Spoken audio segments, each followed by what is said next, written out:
to sell us. Right. They try to sell us. Democracy, this majority says this, believe in this, do that. The war on terror, we got to be scared. Let yourself be scared. They're always trying to do things to sell us so that we'll go along with them. And once we learn not to cooperate with them, then we win the game. And that's the point. Don't cooperate with them. Don't go along with the program anymore. Stop it. Join forces. You and I should run for president and vice president and take over this country and bring freedom back to this country. That's what it's going to take. Two people like you and I, statesmen who believe in freedom, who believe in Thomas Jefferson and the Constitution and the founding fathers to make this country whole again. Because right now it's in the grip of the evil ones, and the only way to stop that is for good men to stand up. What's Edmund Burke said? Evil can only thrive when good men do nothing. Yes. Right? We got to do something. That's what it is, Silence is golden, but when it comes to your freedom, it's yellow. We have to stop being scared. We have to stand up and do what's necessary to take back, to stop these bankers, these elite, this government full of lies, congressmen full of liars, people destroying our borders, creating a government. I mean, imagine this. Here you are in America, and they're combining America, Canada, and Mexico into one country, the North American Union, and the American people don't know anything about it. It's not even in the press. They'd rather talk about Rosie O'Donnell and Donald Trump calling each other names than discussing the fact that we're merging into one country. The press doesn't even report it. Or that Paris Hilton doesn't wear underwear. Yeah, Britney Spears. But I mean, who cares? I mean, the fact of the matter happens to be that tells you how controlled the media is. Here you are combining America, Canada, and Mexico into one country, and you don't see it in the press. Unless maybe it's Lou Dobbs. You don't see it in the press. You just don't see it. It should be the top story everywhere. Everywhere, and not a word about it, really. Why? That tells you there's the evidence that it's controlled. They don't want the American people to know what's going on. That's why they don't protect our borders. That's why we're losing our Constitution, the very document that secures our freedoms. There is a rising tide against it. There is a rising tide, but we have to mobilize. We have to mobilize. And we have to get all the good people in this country to stand together and say, I'm not going to take it anymore. Well, I think if you analyze the situation, and if you realize that since the Federal Reserve has come into being in 1913, illegally, without a constitutional amendment, by bribing a few senators during Christmas vacation, they turned over the most important power that the American government has, the creation and issuance of money, to a private bank. Through that private bank issuing money, they have destroyed this country. They have destroyed the purchasing power of the money in this country. They've created social programs that are destroying this country. Thanks to the work of Aaron Russo and Ron Paul and many others, folks are starting to find out who the real enemy is. Offshore private banking corporations that have engaged in a hostile corporate takeover of the United States and almost every other nation on the planet. And the private Federal Reserve is their beachhead here in the United States. Ron Paul has introduced H.R. 1207 that at time of taping has over 87 sponsors just to audit the private Federal Reserve that arrogantly says it's above all U.S. laws and above all three branches of government and that no law enforcement can investigate them. I mean, how asinine is that? How above the law is that? How ridiculous is that? Everybody else gets audited. Nobody else is above the law but them, this group of plutocrats, this group of polycentric bankers that are setting up this neo-feudal world system. Now, they've taken over our government, both Republicans and Democrats. There's no difference anymore between the two parties. They control both parties. It doesn't matter to them which one wins, because who's ever running for president will be someone they anoint, okay? Whether it's Hillary Clinton or John McCain running for president next year, they're going to be people that are going to do what they want them to do. And the fact of the matter happens to be that you can't win an election unless you have enough money to win. They make sure who gets the money. The most important point is they control both parties.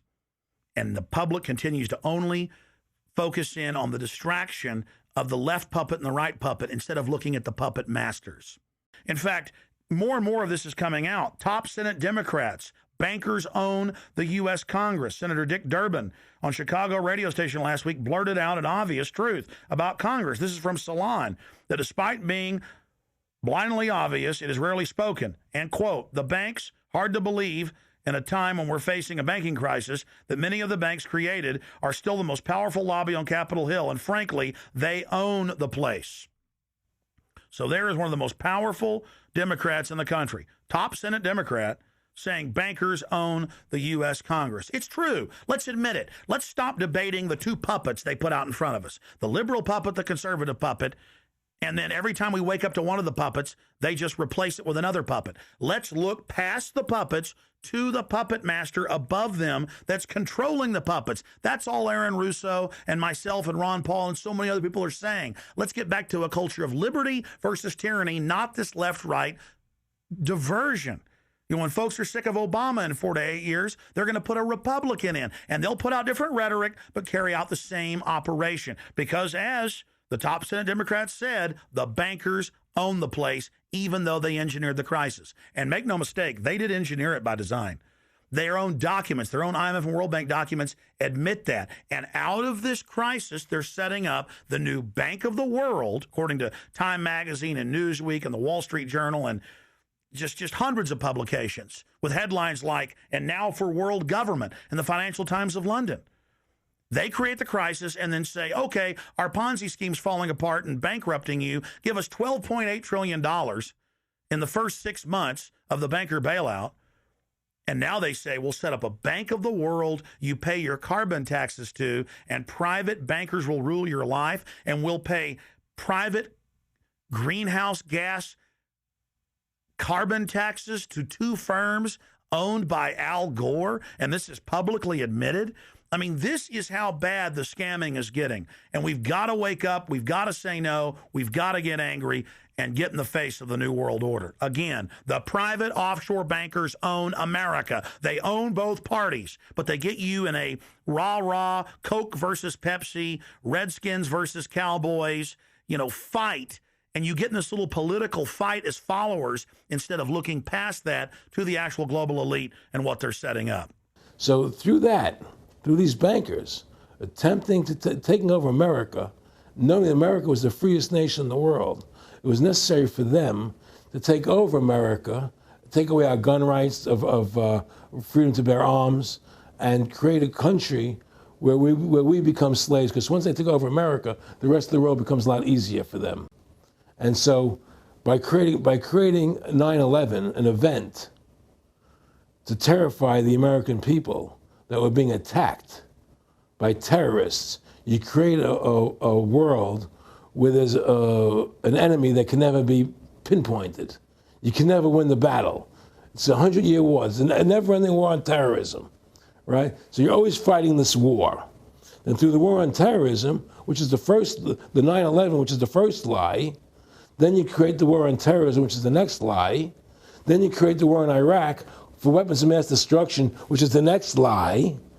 And it's one lie to the next lie to the next lie. Now it's going to be Iran, the next lie, sending more troops and a surge into Iraq. Think about what Aaron Russo is saying here. The war on terror is a war on the American people and the people of the world. You see, the elites always sell the public on tyranny by attacking a minority that's unliked first, or the outsider. Oh, we're just getting rid of the Bill of Rights and Constitution, having secret arrest and FEMA camps and the Military Commissions Act for foreigners. It's just for them.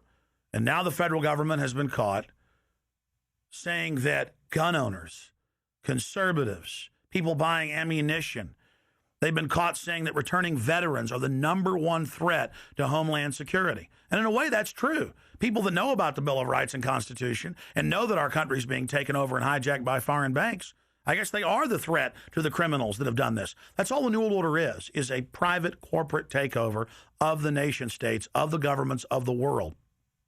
And then these private corporations bring in a tyrannical form of neo-feudalism that they call corporatism or fascism. Mussolini said that fascism should properly be called corporatism, and that's what it is. And they create the socialism to get control of the wealth and to control society, and then they pipe the profits to themselves. So they socialize the general public to get control of us, but it's private above us.